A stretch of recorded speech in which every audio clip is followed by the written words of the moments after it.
నమస్తే, welcome to hyper TV news. అసంపూర్తిగా నిలిచిపోయిన ఫ్లైఓవర్ బ్రిడ్జ్ నిర్మాణానికి ప్రభుత్వం నుంచి అనుమతులు వచ్చాయని, సోమవారం నుండి బ్రిడ్జ్ నిర్మాణానికి అడ్డుగా ఉన్న భవనాల తొలగింపు ప్రారంభిస్తున్నామని గూడూరు ఆర్టీఓ కిరణ్ కుమార్ వెల్లడించారు.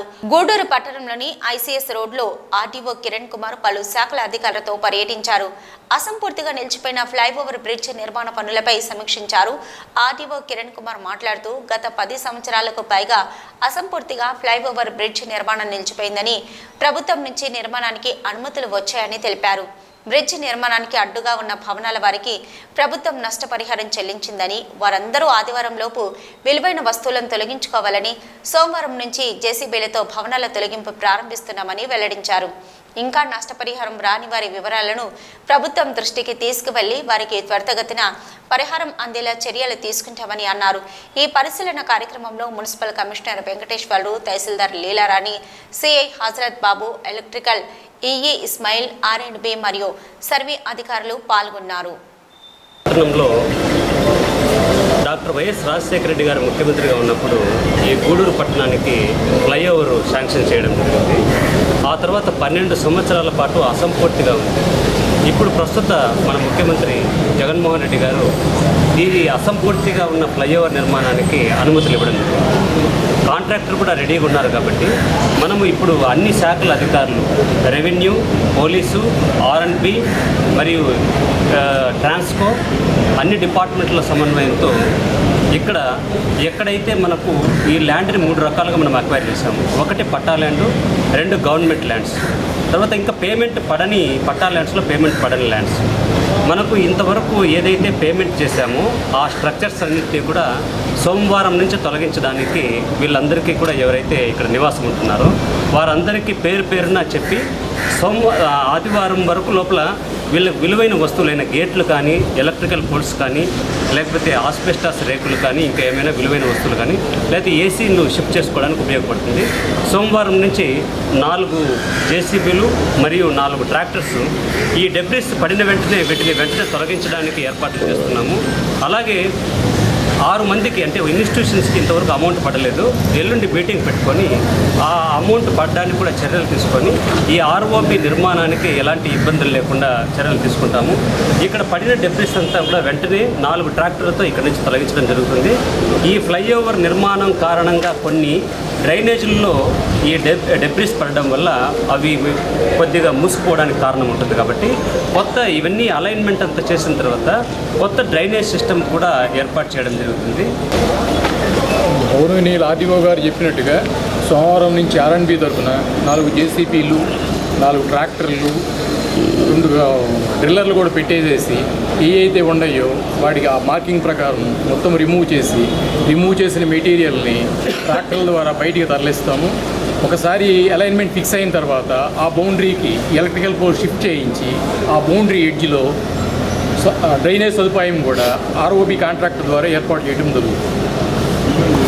తిరుపతి జిల్లా గూడూరు ప్రగతి సేవా సంస్థ ఆధ్వర్యంలో గురువారం ఉదయం గూడూరులో బాలాజీ నగర్లోని ప్రగతి ఆఫీసు నందు కీర్తిశేషులు తూపిలి శ్రీనివాసులు నాయుడు 3వ వర్ధంతి సందర్భంగా 50 మందికి చీరలను మరియు వెజిటబుల్ బిర్యానీని వాళ్ల కుమారుడు అయిన టీవీ మురళీకృష్ణ మరియు మనవడైన తూపిలి యశ్వంత్ సహకారంతో పంపిణీ చేయడం జరిగింది. కార్యక్రమంలో అధ్యక్షుడు కడివేటి చంద్రశేఖర్, జనార్దన్, కార్యవర్గ సభ్యులు వాకటి రామ్మోహన్ రావు, ప్రభాకర్, రాము, కుమార్ నాయుడు, పిల్లిల సయ్యను, నాగరాజు, శ్రీనివాసులు, సతీష్ తదితరులు పాల్గొన్నారు.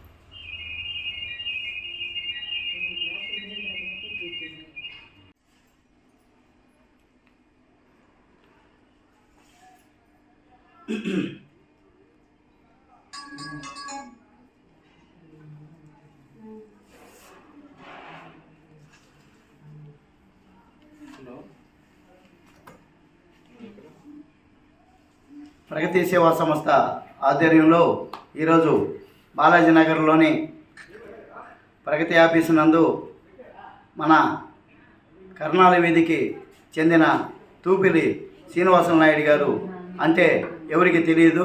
ఆయన మొద్దు సేనయ్య అంటేనే ప్రతి ఒక్కరికి చిన్నపిల్లల నుంచి పెద్దవాళ్ళ దాకా మొద్దు సేనయ్య అంటే తెలియని వాళ్ళు ఉండరు. ఎందుకంటే ఈరోజు శివాలయంలో జెండా ఎత్తుతున్నారని అంటే దానికి కారకుడు మా మొద్దు సేనన్న.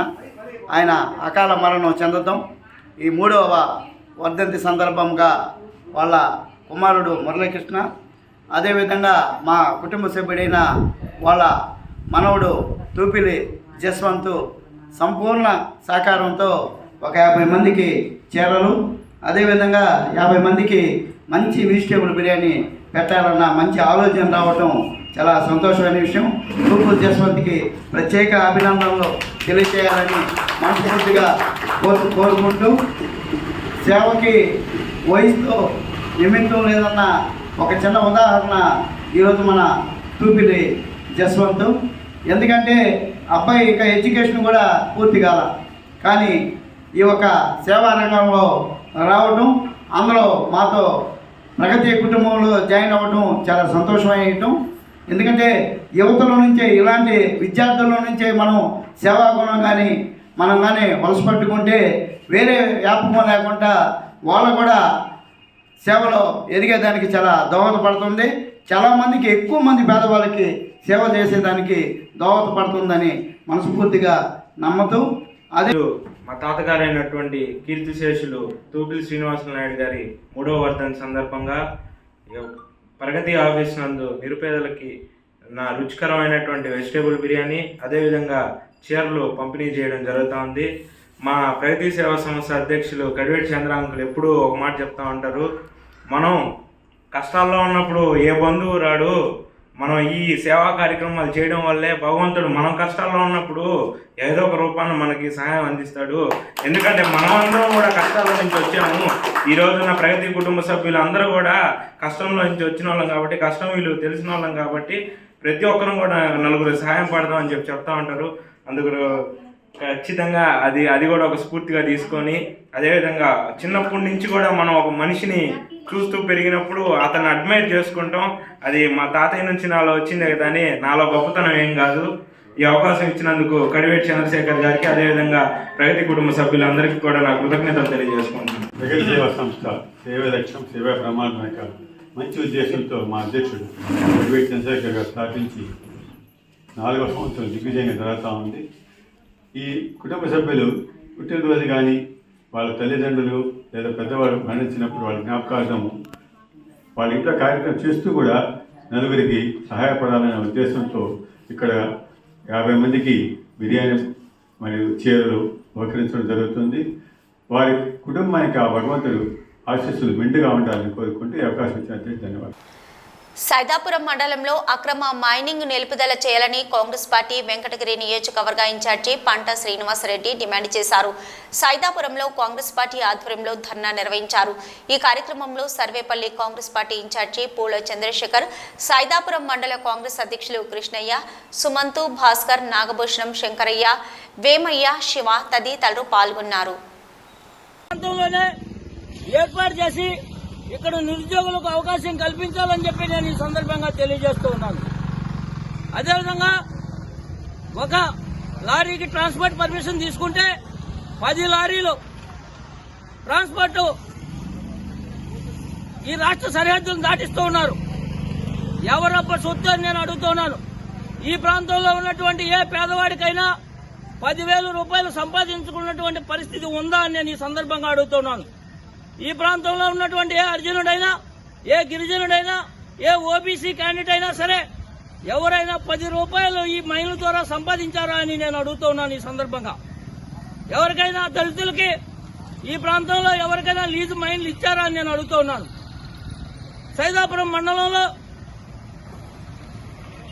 వార్డు మెంబర్ నుంచి ఎంపీ, ఎమ్మెల్యే దాకా, వార్డు మెంబర్ నుంచి పంచాయతీ ప్రెసిడెంట్ కానివ్వండి, ఎంపీటీసీ కానివ్వండి, జడ్పీటీసీ కానివ్వండి, అన్ని ఎలక్షన్లలో వైఎస్ఆర్ కాంగ్రెస్ పార్టీలో అక్రమంగా జరుగుతున్నటువంటి మైనింగ్ ను వెంటనే ఆపాలని కాంగ్రెస్ పార్టీ ఇవాళ సైదాపురం మండల హెడ్ క్వార్టర్ నందు నిరసన కార్యక్రమం చేపట్టడం జరిగింది. ఈ నెల్లూరు జిల్లాలో మైనింగ్ అధికారులు ఉన్నారా అనిపిస్తోంది. సైదాపురం మండలం ప్రారంభమైనప్పటి నుండి రాపూర్ వరకు ఎక్కడ పట్టినా ప్రభుత్వ భూములు కానివ్వండి, ప్రైవేటు భూములు కానివ్వండి, అసైన్డ్ భూములు కానివ్వండి, అటవీ భూములు కానివ్వండి, అదేవిధంగా ఇనాం భూములు కానివ్వండి, సీలింగ్ భూములు కానివ్వండి, ఎక్కడా వదిలిపెట్టడం లేదు. ఈ ప్రాంతంలో ఖనిజ సంపద ఎక్కువగా ఉందని ఆనాడు బ్రిటిష్ కాలంలోనే నిర్ధారించబడింది. బ్రిటిష్ వారు భారతదేశాన్ని పరిపాలించేటప్పటి నుంచి 2019 వరకు ఎంత మైనింగ్ అయితే జరిగిందో దానికి 100 రెట్లు ఇవాళ సైదాపురం మండలంలో దోపిడీ జరుగుతోంది. 4 సంవత్సరాల 5 నెలల్లో కొన్ని లక్షల కోట్ల రూపాయలు చేతులు మారుతూ ఉన్నాయి. మైనింగ్ అధికారులారా మీరు ఉన్నారా అనిపిస్తోంది. ఇవి ఇప్పటివరకున్న హైపర్ టీవీ న్యూస్. నమస్తే.